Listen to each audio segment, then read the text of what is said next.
I had been married to Laura for 15 years. At least I thought I had been.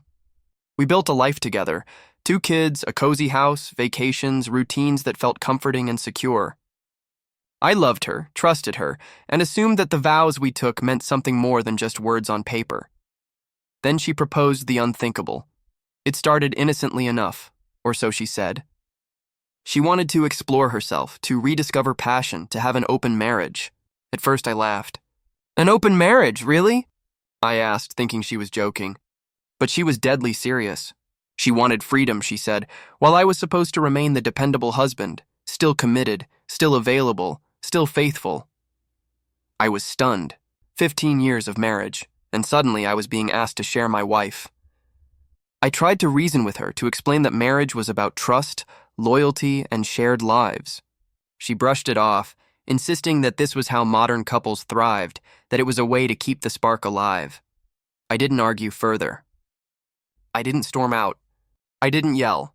Instead, I waited, I watched her.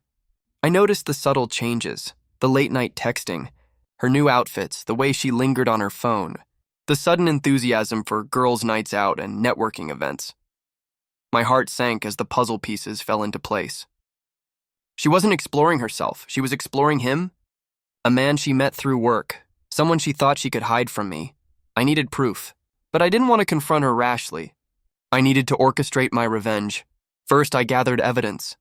I followed her discreetly, documented her meetings, saved messages, and even captured photos of her with her lover. But I went further. I made sure that every trace of their affair could not be denied. I created files, videos, and screenshots so meticulous that even she couldn't refute them. Then, I began to plan. I invited her closest friends and family to a dinner under the guise of celebrating her birthday. She arrived radiant and unaware that the evening would become unforgettable. I had arranged for the TV in the dining room to display a slideshow of her actions, the texts, the meetings, the photos. One by one, each moment of betrayal appeared on the screen. Laura froze. Her laughter died. The room went silent. Her friends gasped. Her family's eyes widened. She looked at me, panic creeping into her expression. This, I said slowly, deliberately, is what exploring herself looks like. This is the truth you tried to hide. Her lover's number appeared on the final slide. I had called him earlier, made him believe we were hosting a casual gathering, and he walked right into the trap. Emails, messages, and photos showing him with Laura were projected for all to see. Laura fell to her knees, pleading. It's not what it looks like. It's complicated. I still love you. I shook my head. Love doesn't hide in the shadows, Laura. Love doesn't manipulate and deceive. And it doesn't demand I watch as you share your affection elsewhere while expecting me to stay loyal. The fallout was immediate. Her friends and family now knew the truth. Her lover vanished the moment the evidence became public. Laura, humiliated and exposed, had no one to blame but herself. I filed for divorce the next day, citing infidelity, emotional abuse, and betrayal of trust. The court accepted the evidence without contest. My documentation was thorough, irrefutable, and damning.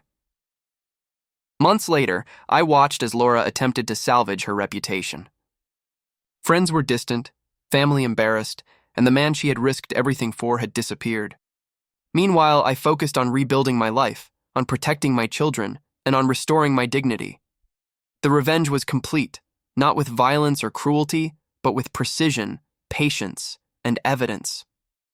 Laura had believed she could have freedom without consequence, that she could redefine our marriage to suit her desires. She learned the hard way that betrayal cannot remain hidden, that deception always leaves traces, and that trust once violated demands justice. Now, I live with the peace of knowing I acted deliberately, calmly, and strategically. The marriage that was poisoned by deceit ended, but my life, integrity, and family were restored.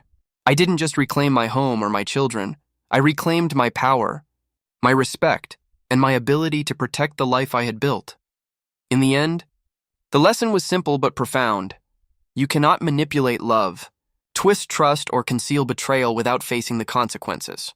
And when someone attempts to do so, revenge, careful, deliberate, and precise, ensures that truth prevails.